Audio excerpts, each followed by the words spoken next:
صحابہ کے دور میں نمازی اور بے نمازی کی ایک ہی تفریق تھی، نمازی مومن ہے اور نماز نہ پڑھنے والا یا تو کافر ہے یا منافق ہے۔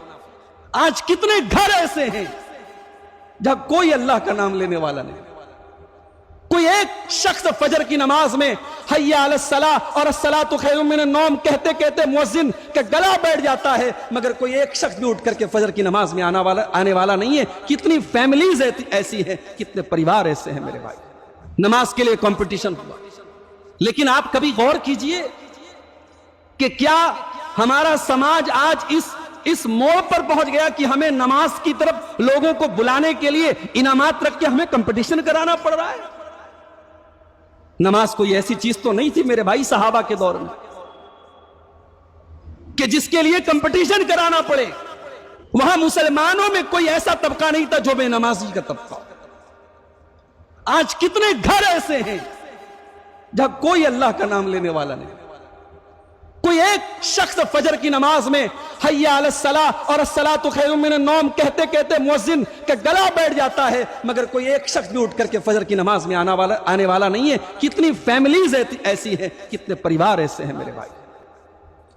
کیا یہ ہمارے لیے ڈوب مرنے کا مقام نہیں ہے میرے بھائی؟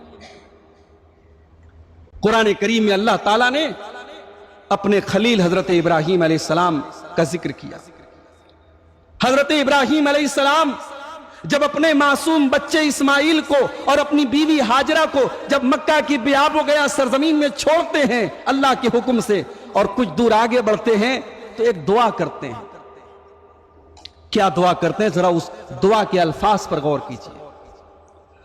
ربنا انی اسکنت من ذریتی بواد غیر ذی زرع عند بیتک المحرم ربنا لیقیموا الصلاۃ۔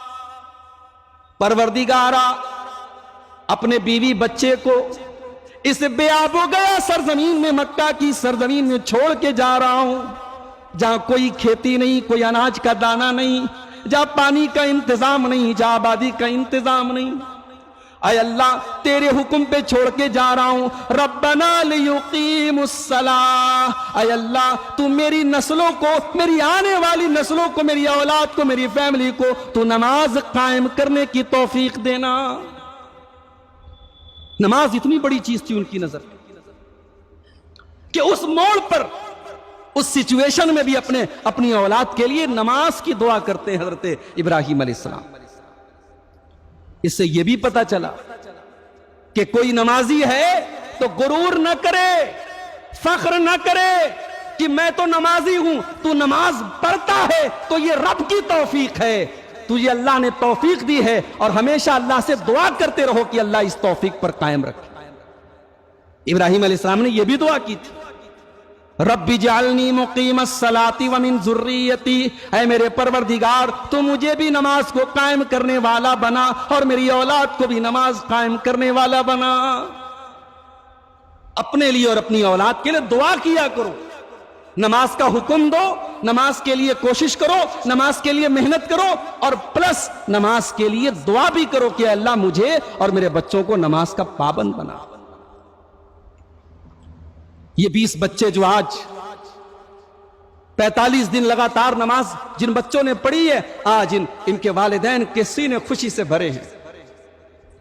اور شاید قرآن کریم کی وہ دعا جو اللہ نے اہل ایمان کی دعا کے الفاظ نقل کیے ہیں، آج شاید ان 20 بچوں کے ماں باپ کی آنکھوں میں وہی آنسو ہوں گے اور ان کے دل میں وہی دعا کے الفاظ ہوں گے جو جن جذبات کو اس دعا کے اندر پیش کیا گیا ہے۔ ربنا ہب لنا من ازواجنا وذریاتنا قرۃ اعین، اے ہمارے پروردگار ہمارے بیوی بچوں کو اے اللہ تو ہماری آنکھوں کی ٹھنڈک بنا دے، وجعلنا للمتقین اماما، اور اے اللہ تو ہمیں متقیوں کا امام بنا دے۔ یہ دعا ہے، یہ ایمان والے دعا کرتے ہیں کہ اے اللہ ہمارے بچوں کو ہماری آنکھوں کی ٹھنڈک بنا دے۔ ان 20 بچوں میں سے شاید کوئی بچہ ایسا بھی رہا ہوگا، فجر کی اذان کے ٹائم باپ کی نیند نہیں کھلی، ماں کی نیند نہیں کھلی، لیکن بچے کے اندر جوش ہے، بچے کے اندر جذبہ ہے، بچے کے اندر شوق ہے، اس نے رات میں موبائل میں الارم لگایا ہے، صبح فجر کے ٹائم وہ اٹھا، اس نے اپنی ماں کو اٹھایا، اس نے اپنے باپ کو اٹھایا، اس نے بڑے بھائی کو اٹھایا، اس موقع پر کیا اس باپ کے دل میں یہ جذبات پیدا نہیں ہوئے ہوں گے؟ یہ اصل آنکھوں کی ٹھنڈک ہے. جب بچے اللہ کے دین میں آگے بڑھیں، جب اسلام کے لیے آگے بڑھیں، اللہ کی عبادت کے لیے آگے بڑھیں، تب والدین کی آنکھوں کا تارا بنتے ہیں، ان کی آنکھوں کا قرار بنتے ہیں. میرے بھائی، آج کتنے ماں باپ ہیں بچوں کو پڑھنے کے لیے ہاسٹل بھیجتے ہیں. بنارس سے ہمارے ایک ساتھی آئے، ان کی 2 بچیاں ہیں، آپ کے اسی مئو میں کلیہ فاطمۃ الزہرا میں پڑھتی ہیں. میں نے اپنی اہلیہ سے کہا کہ اپنی بچی کو بھی ہم ہاسٹل میں ڈالیں گے، تو اہلیہ نے کہا کہ یہ بڑا مشکل کام ہے.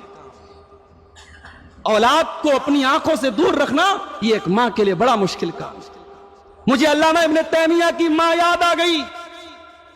ابن تیمیہ رحمت اللہ علیہ دمشق کے رہنے والے تھے. کئی مہینے مصر میں رہے، ماں کی نظروں سے دور رہے، ماں کی خدمت کا موقع نہیں مل رہا تھا. انہوں نے خط لکھا، امی جان میں معذرت چاہتا ہوں، میں یہاں دین کا کام کر رہا ہوں، میں یہاں اسلام کا ڈیفنس کر رہا ہوں، میں یہاں قرآن کی تفسیر پر کام کر رہا ہوں، میں یہاں دین کی دعوت پر کام کر رہا ہوں. امی جان میں آپ کو ٹائم نہیں دے پا رہا ہوں، میں آپ سے بہت دور ہوں، میں مصر میں ہوں.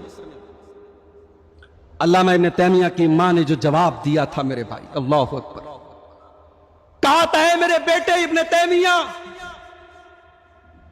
لمثل ھذا ربیتک، میرے بچے میں نے تیری تربیت اسی دن کے لیے کی تھی.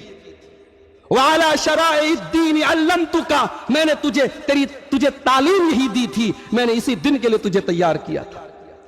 میرے بچے تو میری نظروں سے دور ہے، مجھے کوئی تکلیف نہیں ہے، مجھے اس بات کا اطمینان ہے کہ میرا بچہ دین کی خدمت کر رہا ہے، اسلام کی خدمت کر رہا ہے، مسلمانوں کی خدمت کر رہا ہے. میرے بیٹے کل قیامت کے دن اللہ کی بارگاہ میں تیرا دامن، تو مجھ سے دور رہا، کتنے مہینے مجھ سے دور رہا، میں اس پر تیرا دامن نہیں پکڑوں گی، لیکن اگر تو نے اللہ کے دین کی خدمت میں کوئی کمی کی تو تیری ماں تیرا دامن، تیرا گریبان پکڑے گی، تیری ماں تجھ سے سوال کرے گی.